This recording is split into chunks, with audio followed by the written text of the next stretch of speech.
आज हम आपको इंटरमीडिएट भौतिक विज्ञान में और हाई स्कूल भौतिक विज्ञान में जो प्रकाश वाला अध्याय है उसमें गोलीय दर्पण के विषय में आपको समझा रहे हैं। इससे पहले हम आपको प्रकाश के परावर्तन और प्रतिबिंब के बारे में पिछले वीडियो में बता चुके हैं। तो समझेंगे कि गोलीय दर्पण क्या होते हैं और उनसे कैसे प्रतिबिंब बनता है, फोकस क्या होता है और उससे अन्य संबंधित महत्वपूर्ण बातें आपको बता रहे हैं। उसकी बात नहीं, पूरा पेज इसी बोलो। हाँ, गोलीय दर्पण। तो देखिए, गोलीय दर्पण इसे अंग्रेजी में स्फेरिकल मिरर्स कहते हैं। तो इसकी परिभाषा है कि गोलीय दर्पण कांच के खोखले गोले का काटा गया भाग होता है। जो गोला होता है, खोखला गोला, तो उसका जो भाग हम काटते हैं उस भाग को गोलीय दर्पण कहते हैं। इसके एक तल पर पारे की कलई तथा लाल ऑक्साइड का पेंट होता है। पारे की कलई और लाल ऑक्साइड का पेंट होता है। दूसरा तल परावर्तक तल होता है। गोलीय दर्पण दो प्रकार के होते हैं। नंबर एक, अवतल दर्पण, जिसे अंग्रेजी में कहते हैं कॉनकेव मिरर्स, जिसमें परावर्तन दबे तल से होता है। और उत्तल दर्पण, जिसे कॉन्वेक्स मिरर कहते हैं, इसमें परावर्तन उभरे हुए तल से होता है। तो अब सबसे पहले हम चित्र के द्वारा समझेंगे कि अवतल दर्पण और उत्तल दर्पण क्या होता है। तो देखिए, जो पहला चित्र बना हुआ है ये अवतल दर्पण का है, अवतल दर्पण, और ये वाला है उत्तल दर्पण। तो इनको चित्र के द्वारा समझेंगे आप सभी लोग।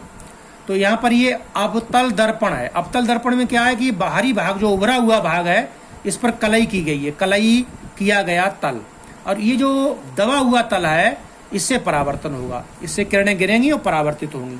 तो ये परावर्तक तल है, ये है उभरा हुआ जो तल है वो कलई किया हुआ तल है। इसके बीचों बीच में जो बिंदु होता है उसको कहते हैं ध्रुव, पी। ये ध्रुव है, पोल, ठीक है।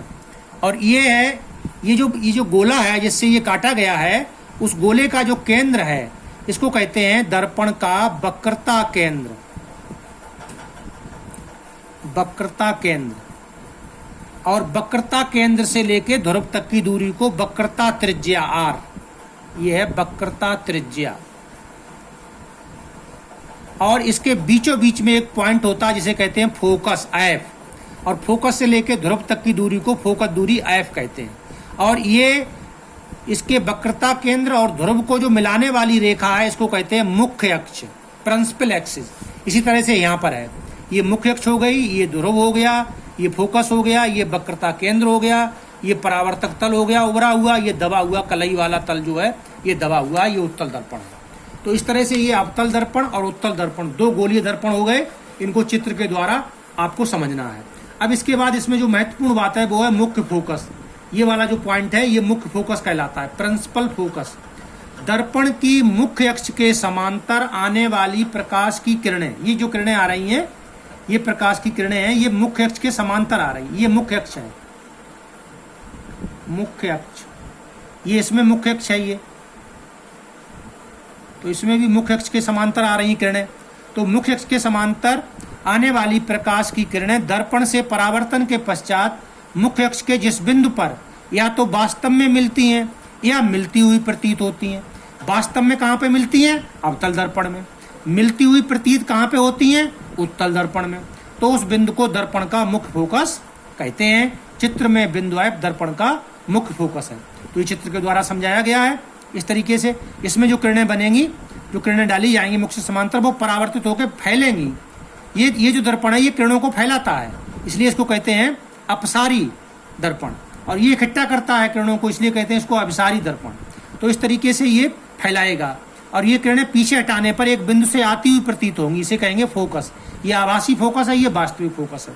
ये अवतल दर्पण उत्तल दर्पण के बारे में हो गया। इसमें एक महत्वपूर्ण बात और बता दें कि इसमें जो M1 M2 है, इस M1 M2 को जो मिलाने वाली रेखा है, ये इसको कहते हैं दर्पण का द्वारक, दर्पण का द्वारक, ये द्वारक कहलाता है, ठीक है। चलिए, अब इसके बाद है फोकस दूरी। फोकस दूरी की परिभाषा यहीं से क्लियर हो जाएगी। क्या है कि दर्पण के ध्रुव यानी P से मुख्य फोकस तक, ये मुख्य फोकस है, मुख्य फोकस,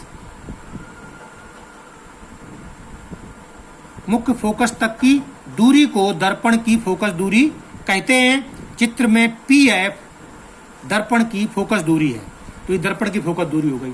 अब इसमें दो चीजें आई थी, एक वक्रता त्रिज्या और एक फोकस दूरी। तो इनमें क्या संबंध है? वक्रता त्रिज्या तथा फोकस दूरी में संबंध। तो इसमें लिखेंगे जब दर्पण का द्वारक M1 M2 वक्रता त्रिज्या स्मॉल r की अपेक्षा छोटा होता है तो फोकस दूरी वक्रता त्रिज्या की आधी होती है, अर्थात f बराबर r/2 या r बराबर 2f। इस तरीके से ये इसमें संबंध हो गया। तो ये आज के वीडियो में ये गोली दर्पण के बारे में आपको समझाया गया। इसे अच्छी तरह से नोट कर लेंगे, लिख लेंगे सभी लोग और समझ लेंगे। कोई समस्या होगी तो इसमें डाल देंगे, आप पूछ लेंगे प्रश्न के द्वारा।